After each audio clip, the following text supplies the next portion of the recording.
Ay, magandang gabi ho mga friend. Makipagkwentuhan ho tayo kay Atty. Claire Castro ha. Kay Idol. Tungkol ho dito sa magkapatid na si Pulong. Ito Pulong Duterte. Kinasuhan na rin. Ng grave threat, no? Pakinggan natin.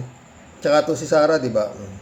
2026 at pangalawa na natin itong live stream. Mga clear. Okay, so in other words, alam na natin na si VP Sara ay nasampahan ng grave threats. Okay, tatlo. Eh ba tatlo? Tatlo yung Tatlo yung tinakot niya. Diba? Tatlo yung pinagbantaan niyang papatayin niya eh. Okay? Pero pinapa-dismiss to. When you say motion to quash, pinapa-quash niya. Hindi ko alam kung anong reason, diba? Tignan natin, siguro, pero binigyan naman siya ng pagkakataon sumagot dito, right? Sa mga clip, punta muna natin to. Okay? Okay. Dito muna tayo. Sandali. Okay. Punta natin to, mga ka-clear. Mamaya makikipagkwentuhan tayo sa kanya ha. Meron lang tayo isasuggest, no? Vice President Sara Duterte. Mga kapatid, simulan po natin to. Tungkol po kay Vice President Sara Duterte. Naghain na ng motion to quash ang kampo ni Vice President Sara Duterte para ipabasura ang isinampang 3 counts of grave threats laban sa bise ng Department of Justice. Kaugnayan sa umano'y Hanapin ko nga mga kaya ako may copy ng motion to quash. Let's see baka meron. Motion to quash. Sana may laman. O VP Sara on stress. On stress.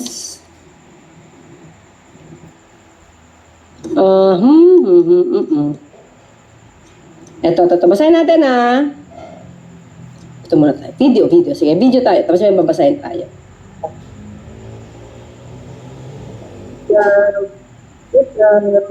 reklamong grave threats, naghain ng motion to quash ang kampo ni Vice President Sara Duterte kaugnay sa isinampang reklamong grave threats laban sa kanya.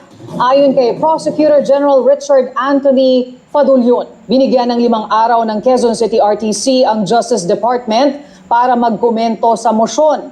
Siniguro naman ni Fadulyon na agad isusumite ang kanilang komento kapag natanggap na nila ang kopya ng motion. Dagdag ni Fadulyon, nasa korte na ang desisyon para resolbahin ang motion ni Duterte. Okay, mga kaya, hanapin ko lang yung nito, write up article. Let's see. Ito tayo. Basa natin. Anong reason? Meron ba? Kailangan. Okay. Vice President seeking to quash the greatest charges against her. Lack of jurisdiction. Bakit? Wait Yung Maganda ho kay Atty. Claire, kay Idol may mga resibo siya, may mga pakikita siya Talagang hindi basta-basta fake news di ba? Ayaw niya ng fake news Tuloy. batasan ay sa Quezon City. Bakit lack of jurisdiction? Saan ba niya pinail? Wait lang Attorney Paul Lawrence Lee, Duterte's lawyer in the case, confirmed the finding of the motion but gave no further details. Bakit siya pinail? Okay? The filing comes after the Justice Department confirmed that the grave threats complaint against Duterte was filed Tuesday before the Quezon City. Okay, batasan kung saan ginawa ay Quezon City.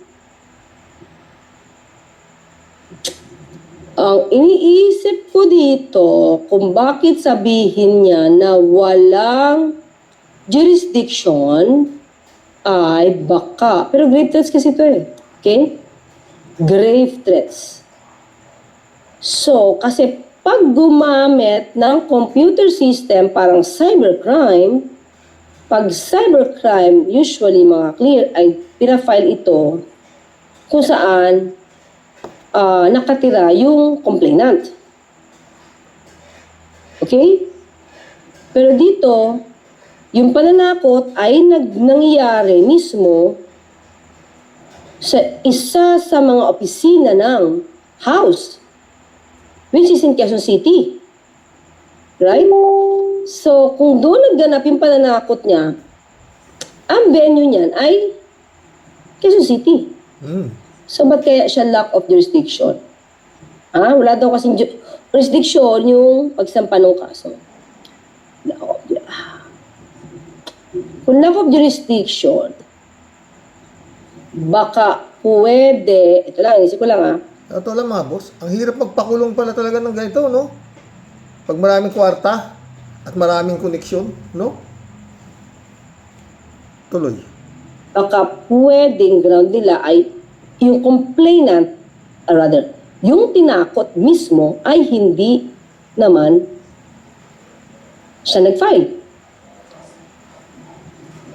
Diba? Kasi nag-file ay ang DOJ. NBI. MBI nga pala.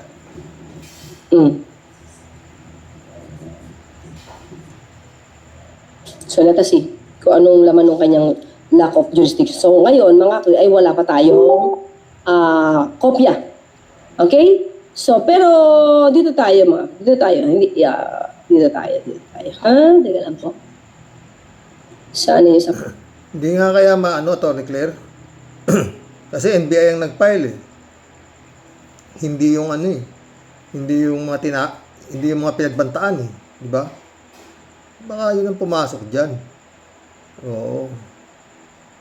Pero hawak naman ng presidente ang NBI. Di ba? So, pinaproteksyon ng NBI si PBBM. Di ba? Oo. Matihintay pa ba naman ng NBI na mapatayan bago sila dapat talagang gumalaw ng NBI, Attorney, di ba? Idol. Case. Uy, nasa na siya? Ba't nawala? Oops. Wait lang, ba't nawala yung kay ano? Sige, tuloy lang muna natin ito, ha? Tuloy natin muna ito. Hinanap ko yung isa. Ba't nawala? Tuloy. Banta ni VP Sara laban sa Pangulo, First Lady Liza Araneta Marcos at dating Speaker Martin Romualdez. May 5 araw ang prosekusyon para mag-reply sa mosyong inihain ng kampo ng bise. Matatandaang nagsampa ang Department of Justice ng 3 counts ng grave threats laban sa bise nitong nakaraang Lunes. Pero ang palasyo nakulangan sa reklamo laban sa vice-presidente. Sabi ni Palace Press Officer Undersecretary Claire Castro, meron pa dapat na element Dito, sa ginawa nato ng Department of Justice, pag hindi na warrant of arrest si Inday, lalabas na inutil sila. Ano sa palagay niya mga friend? Kasi Department of Justice na nag-file ba? NBI to Department of Justice, tapos Department of Justice, tinuloy na sa korte. Di ba? Maraming pinagdaanan bago na i-file itong kaso na to. Tapos sasabihin lang ni Sayad motion to quash. Ba? Wala naman siya immunity from suit, di ba? na inciting to sedition dahil hindi lang daw ito simpleng grave threat. Naniniwala rin si Yusek Claire na kahit absuelto sa impeachment, hindi ito ibig sabihin na absuelto si VP Sara sa criminal liabilities. Sinamahan naman ni VP Sara si Davao City 1st District Representative Pulong Duterte para dumalo sa isang pagdinig sa Regional Trial Court. Naharap din ang Kongreso. Hanggang dito na tayo mga friend. Sabi ni Atty. Claire, di ba? Hindi, maski na ma-acquit siya sa Senado, hindi pa rin siya ligtas sa criminal liabilities, di ba? Yun ang maliwanag dun mga friend. Dapat sana nung napospon nito nung hearing na to dahil nga doon sa forthwith nito si Chis Escudero, dapat sinampahan na sa korte. Pwede naman talaga, di ba? Kasi nga wala siyang immunity from suit. Pwede siya sampahan, no? Hindi ko tayo nagmamagaling, yun ang batas Tignan yung nangyari kay Marcoleta. Plunder, kaso, di ba? Kung kukumpara mo yung kaso ni Marcoleta sa kaso na itong si Sara, kumbaga sa peaceful, sausawan lang yung kaso ni Marcoleta Magkano lang yun? 70 million plus na tinanggap niya.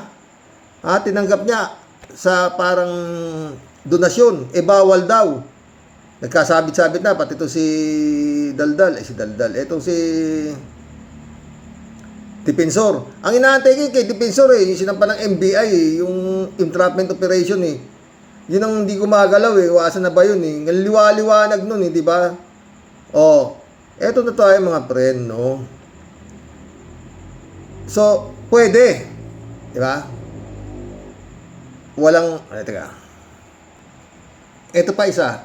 Maraming nagsasabi talagang pwede. Nasampahan siya ng kaso dahil wala nga siyang immunity from suit, di ba? Ito pa isa,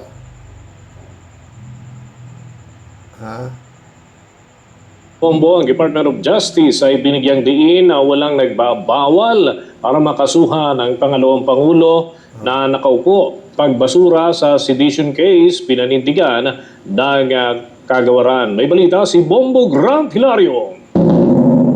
Binigyan din ng Department of Justice na walang nagbabar o nagbabawal para masampa ng kaso si Vice President Sara Duterte. Sa naganap na pulong balita ng kagawaran, inihayag mismo ni Prosecutor General Richard Anthony Fadulyon na wala namang nagbabar upang di makasuhan ang nakaupong ikalawang Pangulo. Ito ang pananaw ng Department of Justice. Yun naman pala di ba?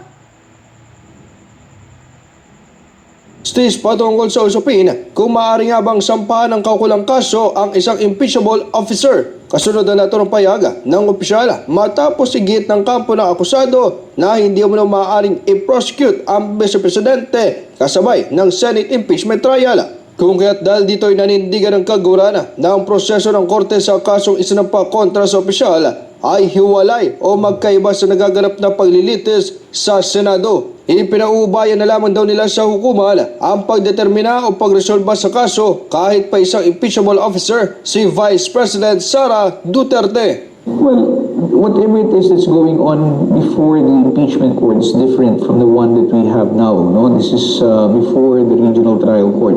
That's why we would leave it to the ruling of the court, no, how it will dispose the same, whether it believes that the charges can be sustained, even if the accused in this case is an impeachable officer. No, kasi wala namang nagbabar na hindi siya pwedeng filean ng kaso. Yun ang pananaw ng Department of Justice. Kamakailan lamang ay formal na sinampahan ng Department of Justice si Vice President Sara Duterte ng kasong grave threats. Kaugnay ito sa pagbabanta ng Vice Presidente sa buhay ni Pangulong Ferdinand Bongbong Marcos Jr., First Lady Liza Araneta Marcos at former House Speaker Martin Romualdez. Subalit kasabay din ito ay ang pagkakabasura naman ng inciting to sedition case sa kagawaran kontra sa ikalawang Pangulo, kung saan pinanindigan ni Prosecutor General Fadulyon ang naging resolusyon dito at iginit na ebidensya ang kanilang pinagbatayan. Ito ay matapos ihayag ni Palace Press Officer Claire Castro na nakukulangan naman na siya sa kasong grave threats lamang na inahin laban sa Vice Presidente. So, is it tantamount to saying na dapat may inciting to sedition? Well, that I cannot try to determine the reasoning of the palace spokesperson. However, we base it on the evidence that we have, and based on the resolution itself, we had mentioned that it is not inciting to sedition, no, when these are just mere utterance or speeches, no, when it is not proven that the accused or the defendant incited the people to rise publicly and tumultuously in order to achieve the ends mentioned under the particular article covered, which is Article 139 of the Revised Penal Code. So, ito po yung maaaring yan po ang pananaw ng ating palace spokesperson. Pero ito po yung naging findings naman po ng ating mga prosecutors nung ito po ay sinubject to preliminary investigation. Inaasahan naman na magsusumite ng komento ang kagawaran sa motion to quash na inihain ng kampo ni Vice President Duterte na layon mabasura lamang ang kasong kinakaharap. Ito si Bombo Grant Hilario and this is Bombo Radio Philippines. Takin mo yun, ha? Alam niyo mga boss, dito makikita na kung may papupuntahan to Oo. Ha? Pwede pa lang magsampa meron siyang grave threat sa articles of impeachment. Ba't hindi pa isampa lahat yung articles of impeachment sa korte? Plunder, bribery. Pa isa, unexplained wealth. O, sampa na lahat sa korte, sa ombudsman. Kompleto naman ang ebidensya doon. Dagsa-dagsang ebidensya. O, pwede naman palang sabay. O, di pagsabay na, sabay-sabay na. Para, just in case nga dito, sa nitik na tag ito, impeachment court na to, sa Senado, no, mukhang walang papupuntahan talaga yun dyan eh. Tama sabi ni Atty. Clear eh. Kung madismiss man dyan, hindi siya, marami naman nagsasabi, di ba, na maski dismissin pa dito ng mga ungas na kapanalig niya senador, na i-acquit siya, kailangan siyang nagago lang, ma-acquit na yan eh, dahil hindi makakakuha ng 16 votes. Kaya lang, hindi ko lang alam kung paano, pati, saan ka ba nakakita ng korte, mga boss? Sabagay, sinasabi nga, sui generis daw yung, ano na yan, ano ba mapapala nyo dyan sa korte na yan? Sa Senado. Ang tanging sentensya lang dyan, remove siya from, remove from office. At hindi siya pwede makatakbo. Walang kulong. Samantalang dito sa criminal court na to, pag dito, ang liwanag naman, karaming, maski yung kasong sinampa ni Senator Trillanes, ang lakas-lakas nga eh. Nagpakahirap yung tao para mag-ipon ng mga ebidensya ng mga unexplained wealth. Sinampa sa ombudsman, ayaw gumalaw. Pwede naman pala. Yung bribery, ang testigo sa bribery niya, yung mga katauhan niya mismo sa DepEd. Tapos yung pasang bilis niya. Ito pinag-uusapan ngayon dito, yung mga Mary Grace Piatos, pasang bilis yan eh. Di ba? Pagkalabas ng pera ro sa land bank, tumatawag pa yung land bank sa kanila. Ito na yung pera. Kasi puta, 125 million, isang araw lang ilalabas. Kailangan pa cash. Dito na yung pera na pwede nyo nang kuhanin. Pupunta na si Paharda, saka si Acosta. Withdraw na, lalagay na sa bag. Sa likod pa dinaan sa likod Tapos pagdating doon, ma'am, nakuha na namin pera. Para talagang pasang bilis eh. Parang ninakawan ng dilat. Yung land bank. Hintay mo si ano dyan. Dali niya. Tapos bigay nyo kay La Chica, saka kay Nolasco. Tapos, di ba nagkanda himatay pa nga si Acosta saka akala ko nga na sinampahan na ng kaso itong mga hindi pa pala, nakakalaya pa. Sila, yung darling, si Sulaika Lopez, nagkakanda himatay doon sa Kongreso, tinatanong nila Jirbix Suistro, di ba? Maliwanag ho yan eh, pasang bilis nga eh. Ang liwanag na yan. Pero yun nga, gaya ng sabi ni Kimo, sunugin man siya, mangangamoy Duterte siya. At ilan niyang mga nandiyan dyan. Saan ka naman nakakita ng korte? 24 ang judge. Pati hindi abogado, judge din. Isang pa muna sa korte talaga, ombudsman, puro abogado nandoon. At sigurado naman yan, na magkakaroon niya ng, kagaya si Trillanes, hindi na pinadaan sa Senado. Yung sinampa niyang kaso kay si Balbasarado, si Kawatano, sinampa na ron. Hindi na dumaan ng committee dito sa Senado, diretso na. Direct filing na, pwede naman pala. Dahil kumpleto siya sa ebidensya, ganun din yung ginawa ni Trillanes. Nandun na. Kaso, barado yata yung ombudsman. Ang lumusot yung ombudsman. Yung kay Bong Revilla. Tapos, sabi naman ng Sandigan tawag ito, evidence of guilt, laya si Panday. Pero kayo, hindi kayo laya. Evidence of guilt is strong sa inyo. Si, Marcolecta. Hindi na yata dumaan sa yun. Sa hearing sa Senado. Diretso na. Warrant of arrest yan.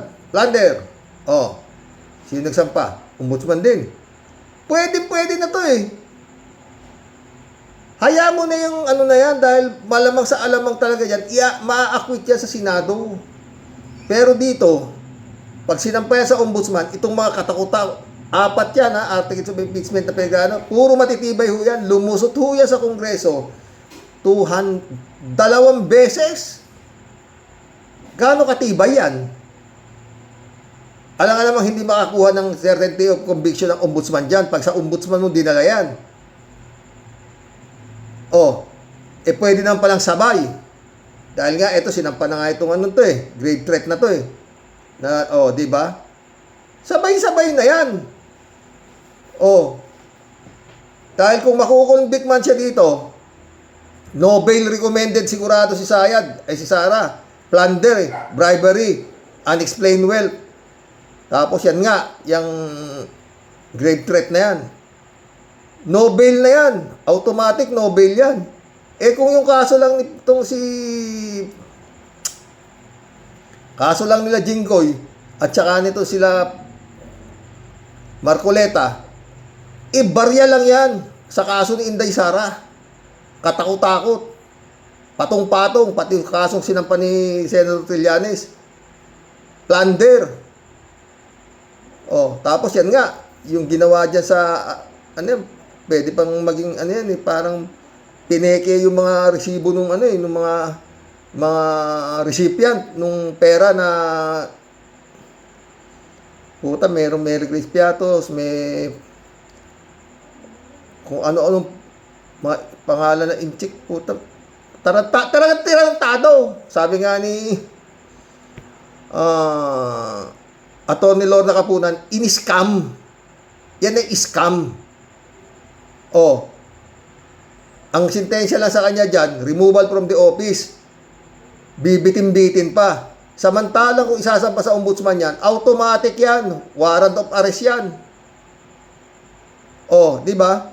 Ngayon, sabihin natin, hindi siya na-remove sa office. Dito na siya, nakakulong siya. Di, vice presidente ka, pero nakakulong ka.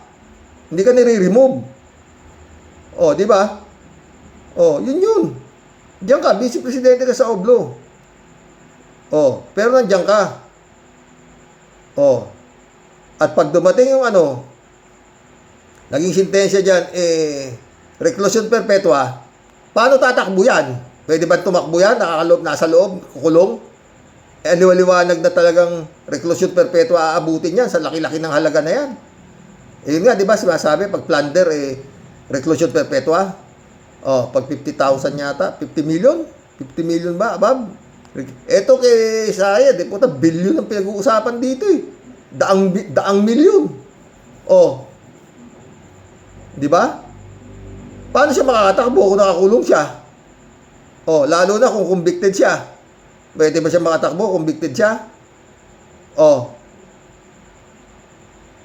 Ganun lang yun dyan wala removal from the office.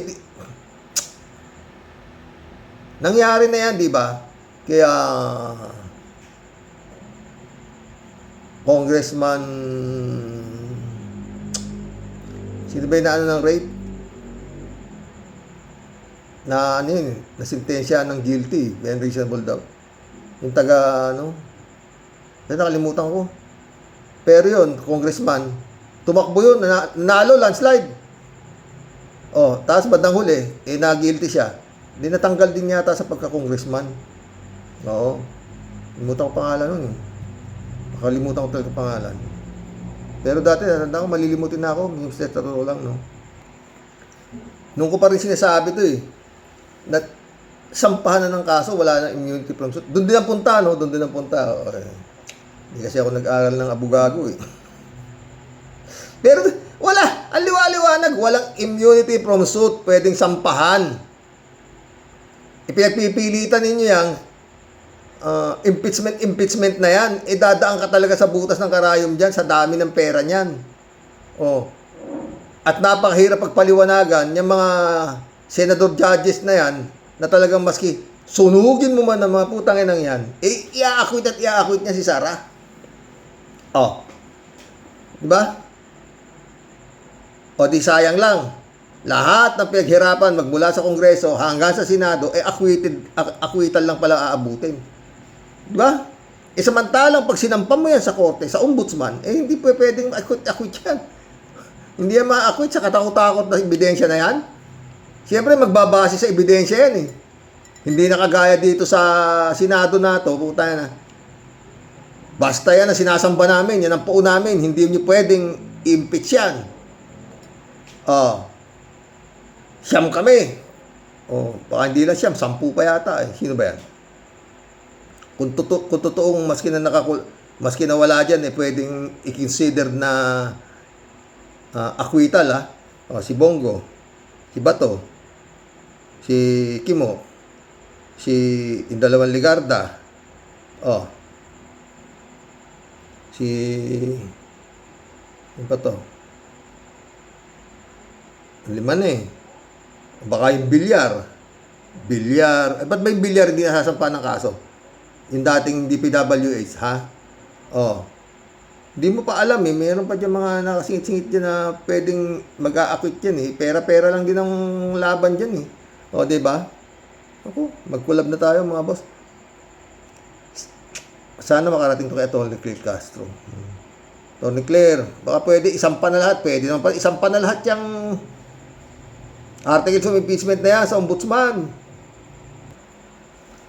Basta yan dito mga friend, nakakikita na rito kung ano talaga ito, putay na, kung talagang itong mga Duterte nito ay above the law.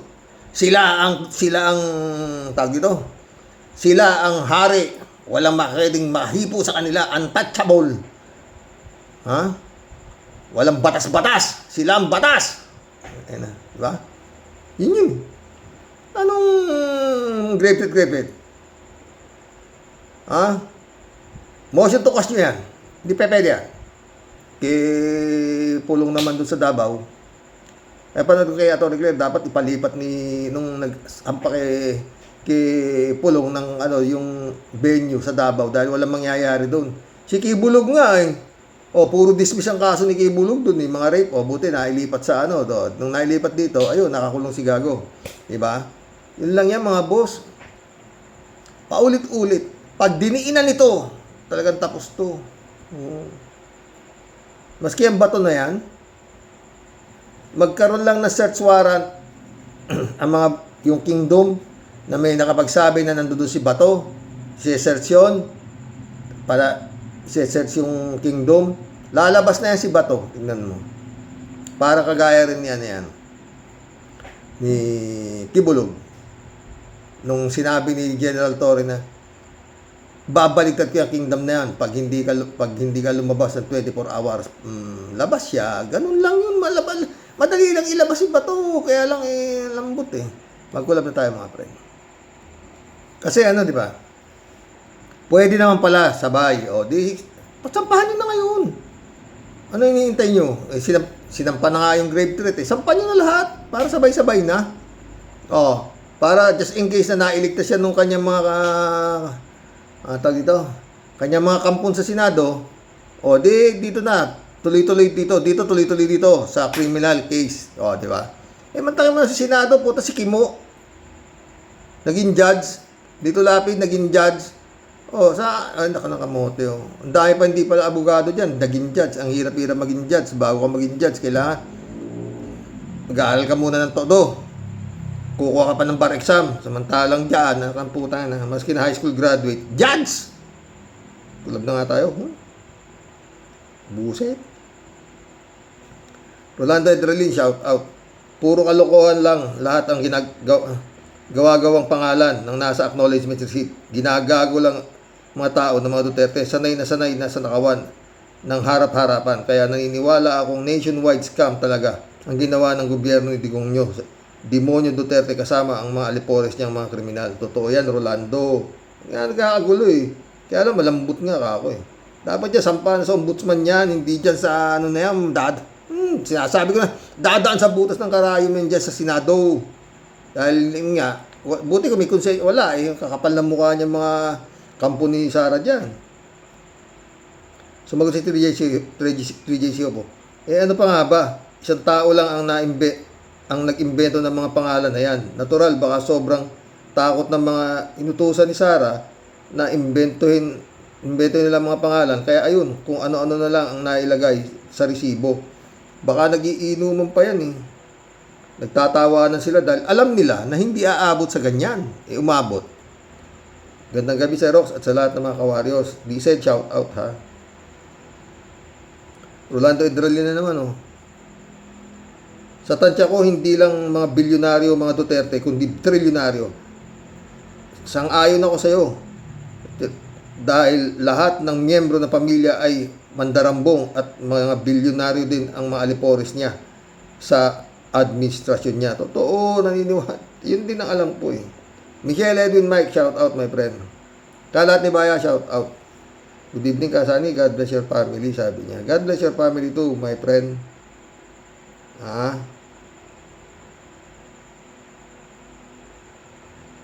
David Alin Mendoza, shout out. Good evening po, Karox. Di lang kupal, kundi kabila pa ng kupal, kung meron man itong si Sayad. Tingin ba niya karapat dapat siyang maging leader ng bawat Pilipino? Mahabagil langit, wag naman po ninyong sanang ipahintulot na mangyari yon. Naki-PBBM yan.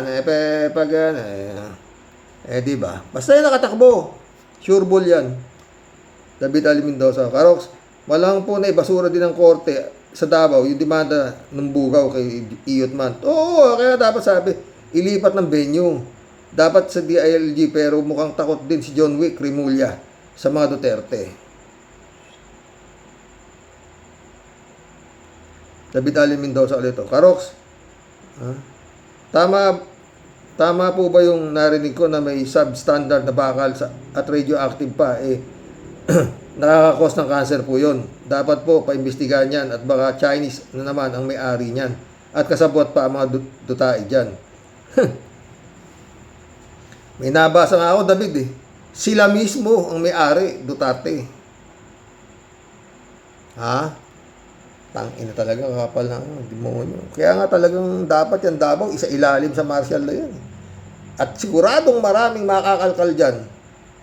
At yung mga nakapwesto dyan ng mga militar, mga dyan, balasahin niya, palitan ng bago, at alisan ng police power, yung Duterte dyan sa Davao, pwede naman eh. Diba? Wala, ginagamit nila yung mga pulis sa kapakanan nila eh. Brother Dubico. Kaya sila matatapang eh. Di ba? Blessed morning, Karox, and to all warriors. Mukhang nagkakalagayan na naman. Anyway, salapi ang kumikilos dyan. Anak ng butiking Pasay, pera-pera lang.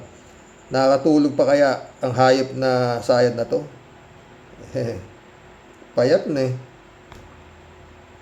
Ni Brother Dubico. Correct, Karox. May endgame din ang mga mandarambong na yan. Lalo na ang pamilya Dutae. Kaya lang nga, dapat Sexy, amoy, ha? Rodelio Alpiloro. Hello po, Sir Rox. Talagang nuknukan ng kasamaan ng pamilyang Duterte Tanim. PBBM, tuluyan mo na tong pamilya na yan. Sobrang sagad na sa lupa kasamaan nila. Huwag na nating hayaan makabalik ang pamilya na yan. Kundi kawawa ang taong bayan, lalo't kayong pamilya Marcos. Talagang talamak din ang mga pumapanig sa kanya. Ngayon lahat sila ay may kaso, kalaboso o mga inani nila. Ngayon pag yan may nakalusot, lintik na ang ating inang bayan. Buti na lang andyan si Atty. Claire Castro. Yun nga eh. Na siya lahat ang sumasagot sa lahat ng paninira ni Inday Lustay. Napakasama nila lang. Salamat, Sir Rox. Ingat po tayo lahat at nawa pagpahain tayo ng Diyos. God bless us all po. God bless Rodelio Alpilora. Mary Lebron, shout out. Shirley J. Sir, shout out. Ang lahat ay may hangganan, Karox. Yun nga lang, may pera pa sila. Kaya ang tagal pa silang makasuhan. Binabalahura nila ang Pilipinas. Sana naman, wag nang pumayag ang mamayan sa 2028. Talagang dapat hindi yan makatakbo. Paano siya makakatakbo kung convicted siya? Reclusion perpetua. Kasi nga, hindi ka pwede makatakbo pag convicted ka, di ba? Di ba? Chairman Garcia, patakboy mo pa kung convicted. Kaya po, Shirley J. Sir, alam na dis kung sino ang may-ari niyan, Karox. Fake na mga bakal. Naku, sino-sino pa ba? Yun nga, sila talaga. Kaya nga sabi, blackout agad eh. Hindi pa malaman kung sino may-ari. Tangina kaya yung media kung minsan nakakabusit eh. 3J Show po.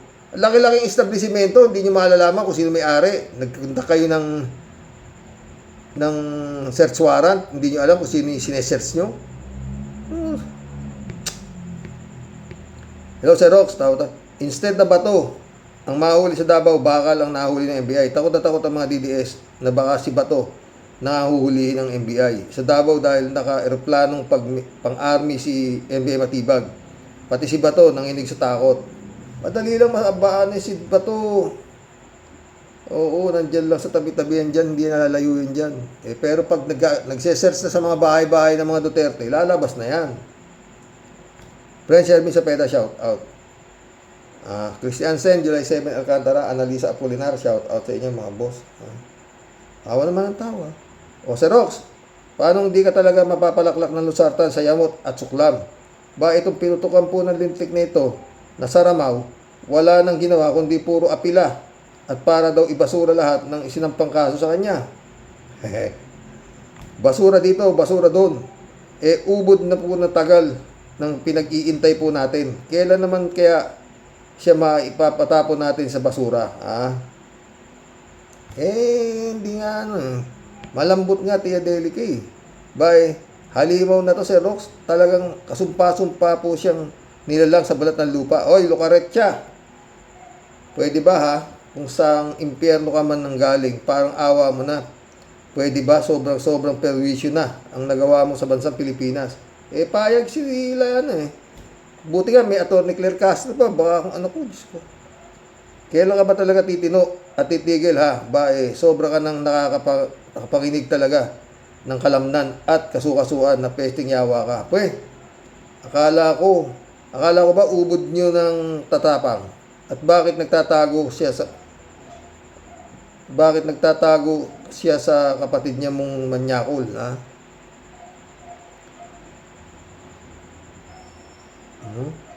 Bakit natatakot siyang mag-isa at di siya magpakalalaki doon sa pagharap ng korte? Yan ang hirap sa inyo Tatabil at ang aangas ng mga bunganga nyo na parang nilamutak ng isang katerbang siling labuyo. Ang mga bunganga nyo sobrang angas at tabil pero pagdating sa pagharap sa inyong mga kaso, ubod yung mga duduwag, mga lecheng ungas. Ngayon ulit Tia Deli. Pag may bodyguard at hawi boys sa paligid, kala mo kung sino kayong sigang maton, pero pag sa tunay na laban, bahag naman pala ang buntot ninyo, mga tang-inumin nyo. Pag sa live, nanlilisik mata mo sayad, sa gigil at galit, pero pag hamunin ka ng away, nakakuha ka ng katapat mo, tatakbo at tuling kayo pare-pareho kayong magkakapatid mong pare-pareho kayo mga kapatid mong ampaw, mga sobrang duduwag kanyo. Nako sa amin sa Cavite, Sir Rox, yan naman. Ordinaryong eksena lang ang mga tsugi na lulutang-lutang sa ilog. O kaya itinatapon sa masukal na dumuhan. Kasi Sir Rox, siyempre, pag may lamay, libre kape at tinapay. Tao. Etong mga pinutukan ng lintik ng mga kapatid nito, tatapang lang kasi may nakapalibot sa Guardia Civil. Kung sa amin pa yan, sa Cavite, Sir Rox, baka matagal na siguro pong silang sumama sa impyerno naway. Nasa power kasi sila. Kaya super yung untouchable ang mga lintik. Pero naku, sa totoo lang po, Sir Rox, kung wala lang po akong rayuma at gout, hahamunin ko po talaga na one-on-one Topak Sayad matibay Sir Rox. Sanay po akong humalik sa lupa at kumain ng alimok. Para kang sinardong putik. Kasi, nung kabataan ko po, malimit po akong napaparusahan ng halik sa lupa dahil lagi po akong talo sa larong piko. Tumbang preso sa katanching sa Chinese Garter. Pati po Holland. Laro po ng mga batang uhugin na lagi pong nagagarote ng tiyaheng nagpalaki sa amin kasi matandang dalaga. Tao. Pero dahil po mahigpit siya, lumaki po kaming may respeto at may takot sa Diyos. Pares tayo. Kasi di po pwedeng pagdating sa alas 6 po ng hapon, nakaluhod po kaming lahat sa harap ng altar at nagdadasal. Parehas tayo! Naging pasaway lang po si Tia Deli. Kapag ang mga topic po natin walang kamatayan, puro halimaw at balasubas, sa totoong buhay po, ako po ay pusong mamon at maawain sa mahihirap. Totoo ho yun. Totoo ho yan. Tia Deli ka. No? Sobrang bait ko po at wala po akong kaaway, lalong-lalo na kapag ako po ay tulog. Tayo dyan. Kaya Sara Mau, sayad kung ako sa'yo, magpakulong ka na lang, pwede ba? Kayong tatlong magkakapatid na puro kayong mga salot, sana matunaw na kayo at nang matahimik na ang bansang Pilipinas. Tutunaw ba yan kakapal na mukha niyan? Mga leche, mga biset, kinam, Xerox, ilang tulog na lang po, birthday mo na, yun nga. Kapit na ako pumasok sa 70. Pipilitin ko pong maging mabait kahit isang araw lang. Hanggang sa muli po, mga ka-warriors. God bless po sa lahat. Mabuhay ka po, Xerox. Advance happy birthday po sa iyo. Salamat, friend. Sa totoo lang. Sa totoo lang. You know what I mean, di ba? 3J Siopo. O nga, Xerox, hindi naman naniniwala sa Diyos yang si Sarah. Hindi nga. Nasabi niya yan, isa sa mga interview niya. Irespeto nga raw siya kung hindi siya naniniwala sa Diyos. Pero nung nakakulong si Gongdi, nang hihingi ng dasal, pati yung si Alan Peter Cayetano, quote ng Bible, pero ang ugali ng kadiliman. Ugali ng kadilito. Kung totoo mga Diyos si Cayetano, di sana siya bastos magsalita. Hindi siya pinaparatangan ng kung ano-ano ng mga kapwa senador. At hindi sana siya gumawa ng eksena sa Senado ng barilan. Pati kasi Diyos ginagamit kita. Totoo yan. Maraming demonyo gumagamit sa pangalan ng Diyos. Sumisikat sila maraming tang Pag nakakitang hawak na Bible, tapos tignan mo si Kibulog, butang na rapist. Lisa de la Cruz, shout out. Nasanay na sila. Ang bida, untouchable. Totoo yan. 3J Siop, ulit do. Alam mo, Xerox, yan si Duterte na yan, matatapos din yan. Makikita rin nila ang katapat nilang pwedeng hindi because yun ang nature Matapang sila ngayon, oo, pero babagsak din yan. Kapag si Sara nakumbik sa Senado at si Pulong makulong, yun na yun. Sasabihin naman nyo, di yan makukonvict, bakit ba natin inuunahan ang tadhana na humatol kay Sara? Wala na si Bato, si Marcoleta, si Jinggoy, malamang. Wala na rin si Cayetano, mukhang grasa. Pag minalas-malas pa, makulong na rin si Ligarda. Sino na lang ang boboto para kay Sara? Di ba? Sana nga mangyari lahat yan. Pastor John Lagon, shout out my friend. Friend Ay Bingson, Dolor Gracia. Eman Escalona anak, shout out. Christian Cheng, shout out.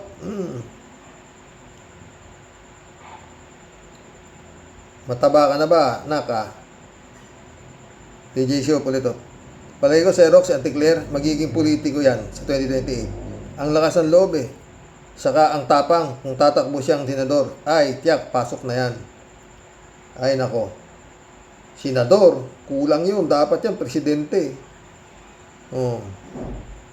Malamang sa alamang, nakasama ni Anticlair si Ticket si BBM sa pagkasenador. Tapos, ang ilalaban mga senador, si Sayad, si Kimo, Epektibo, Jimmy Bondok, Butiking Pasay, Panelo, Harry Shoke, na walang tulak si Pain.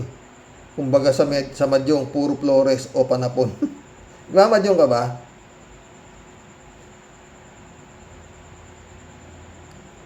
Eddie Luna, shout out Hello, Karox. Magandang araw, gabi dyan sa inyo. Talagang pag ang pinag-uusapan ay hayop, nasayad na yan. Pangalan pa lang, high blood ka na. Yang klase ng mga tao na yan, wala yan takot at respeto sa ngalan ng Diyos. Kasi, kung merong pag-iisip niya, nagagawa siya ng illegal, maiisip agad niya ang Diyos. Yun nga, pag pumasok sa isip niya ang Diyos, uutusan siya ng konsensya niya. Wala kang konsensya yan, diluna ka naman. Na huwag ituloy ang iniisip na masama kung may takot yan sa Diyos. Konsensya niya ang magsusunod, hindi ang isip niya. Palibhasa, walang konsensya. Yun. talagang ang susundin niya ang utos ng demonyo. At yan, ipinahamak siya, nahaharap siya sa dami ng problema niya sa buhay. Kaya pag walang Diyos ang puso mo, kapahamakan lang sasapitin mo sa bandang huli at masisira na ang buhay mo at pamilya, damay pati mga anak. Salamat si Rox para rin tayo susunod sa mananalig habang buhay. God bless us, Karox. God bless, Eddie Luna. Eddie Luna ulit to. Karox, oo nga. At hindi ka abogado na masasabi, pero lahat ng paliwanag mo sa vlog mo ay totoo. Sa stand mo, marami ang abogado natin na sabing abogado pero handang ipahamak ang maliliit na ordinaryong mamayan kapalit ng halaga ng pera. Nung nasabi mo sa vlog mo, sana yung abogado na matino sa kaso ng at always bending the law, kasuhan din kagaya mga bugago ni Sayad, lalo na yung mukhang daga na di Luna ulit to.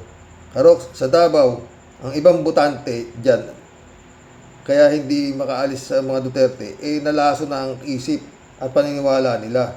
At ang iba talaga, dala ng takot.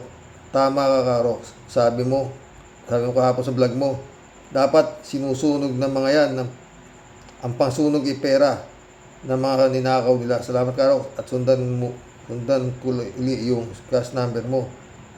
Nasabi mo ito ng isang araw sa vlog mo. Mabuhay ka, Karox.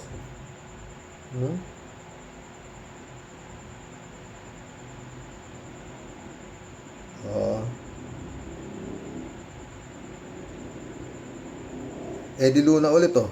Karox, pag nakakuha na si Kibulog sa US, kahit paparusahan siya ng kamatayan, hindi mamamatay yun kasi anak siya ng Diyos. Sabi niya, kaluluwa natin hindi aakyat sa langit pag di dumaan sa kanya. Palagay mo, Karox, may sira ulo niya. Anong palagay talaga sira ulo niya? Dapat pag kinuha siya ng helicopter, palang ihulog na yan. Tingnan natin kung anak nga siya ng Diyos. Kung anak siya ng Diyos, yan ang hindi kaya ng anak sa labas yan ng Diyos. Palagay mo, Karox, para sa akin, anak ng demonyo yan, hindi Diyos. Oo! Si gago lang naniniwala dyan. Si Duterte pa, puta na mapapaikot niya. Di ba? Si Duterte gumawa dyan sa gunggong na yan. Maril Pabianak, shout out. Grabe. Sari-sari complain ng pamilya Duterte kung ano talaga itanim siyang aanihin. Nang kamalman sila ng maraming kayamanan, ganyan naman sitwasyon nila. Walang katiwasayan. Totoo yan, Nak, ha? Mission accomplished, mga friend. Hanggang bukas pumuli. Ay, nako, Lord. Sana, tuloy na yun. Sana. Baka pwedeng i-share nyo to kay Ate Claire para mapanood niya, para baka sakaling. Yun nga. Pwede naman palang sampa ng kaso. Ba't di pa sampa lahat yung articles of impeachment, di ba? Para kung i-acquit ng mga ungas na senador dito, tuloy-tuloy sa korte, di ba? Sa ombudsman. Ang posible namang walang proud certainty of conviction niya, puta nang yan, di ba? Good night. God bless, mga friend.